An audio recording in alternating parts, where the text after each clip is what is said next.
Finally, nakabili din ako ng sariling DSLR namin para sa photo booth.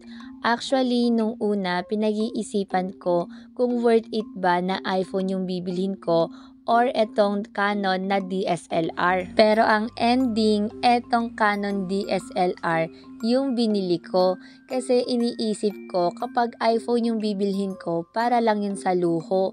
Samantalang kapag etong DSLR camera yung bibilhin ko, magagamit ko pa siya para sa negosyo at kikita ako ng pera. Hindi ko din akalain na makakabili ako ng ganito kamahal na camera. Yung binili kong camera is DSLR siya na touchscreen.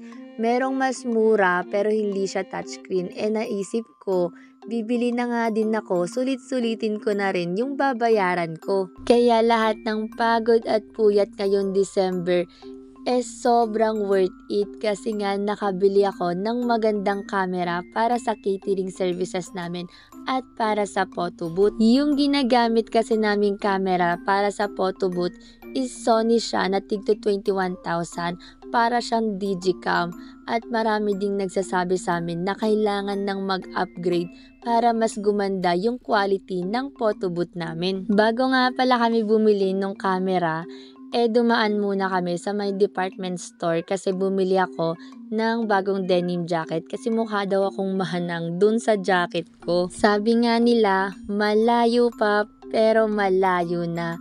At nakakatuwa lang kasi lahat ng pagsisikap at paghihirap ko dahan-dahan natutupad na at nakakabili rin ng mga magagandang gamit para sa catering namin. Kaya naniniwala talaga ako na kapag ang isang tao may sipag at tiyaga, matutupad yung pangarap niya.